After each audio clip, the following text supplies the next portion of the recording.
সরকারের ভারত সফর একপাক্ষিক চুক্তি, দ্বিপাক্ষিক নয়, যা স্বাধীনতা সার্বভৌমত্ব ক্ষুণ্ণ করে। এমন মন্তব্য করে বিএনপি মহাসচিব মির্জা ফখরুল ইসলাম আলমগীর বলেছেন, দেশের স্বার্থ রক্ষায় কোনো আপোষ করবে না বিএনপি।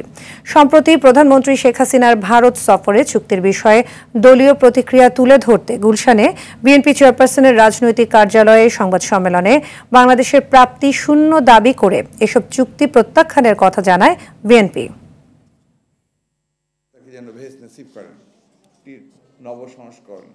নগদের কাছে সব গ্রাহকই প্রিয়, তাই তো সারা দেশে ক্যাশ আউট চার্জ সবচেয়ে কম। শেখ হাসিনার সর্বশেষ দিল্লি সফরটি কার্যতই একপাক্ষিক। এ সফরে স্বাক্ষরিত সমঝোতা কিংবা চুক্তি বাংলাদেশের ন্যূনতম স্বার্থ সুনিশ্চিত করে না। এছাড়া আলোচনায় এমন কিছু বিষয় এসেছে যাতে বাংলাদেশের সার্বভৌমত্ব নিয়ে প্রশ্ন উঠেছে। সামরিক সহযোগিতার নামে জাতীয় নিরাপত্তাকে হুমকির মুখে ঠেলে দেওয়া হয়েছে। কোনোভাবেই সার্বভৌমত্বের সাথে কম্প্রোমাইজ করা যাবে না।